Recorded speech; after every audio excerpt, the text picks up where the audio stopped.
I'm talking to Dr. Paul Patterson from Concept Economics. Paul, tell me first, what did the study look at? The study looked at the productivity impacts of NextG use, that is, the impact on either the output of firms or the costs that firms incur. Well, broadly speaking, what were the results? At an aggregate level, the results were, to my mind, quite dramatic.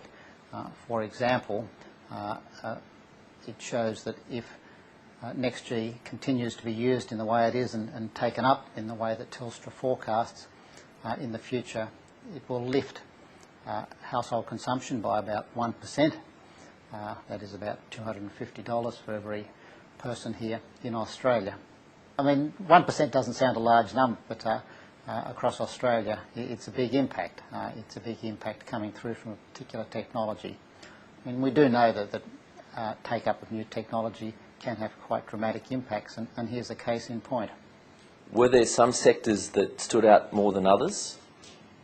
Yes, not surprisingly, sectors that focus around mobility and around remoteness benefited in particular. So, for example, passenger transport, mining, businesses that have people on the road, such as finance consultants or tradesmen, those businesses benefit in particular.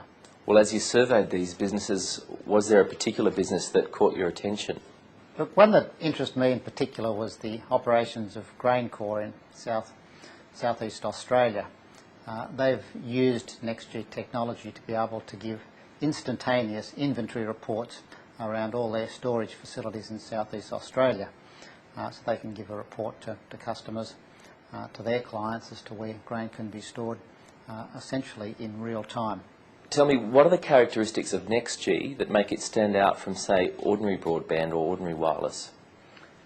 The defining characteristics of NextG, based on the work we did, its wide footprint, its mobility characteristics, and its speed.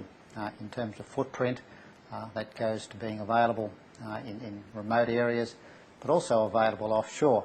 For example, the Australian Institute of Marine Biology uses NextG technology to send signals from monitoring buoys up to 50 kilometres out to sea back to base, rather than sending a boat around to read their equipment. It's mobile. That's not different to other mobile networks, but mobility within that broad network footprint is important.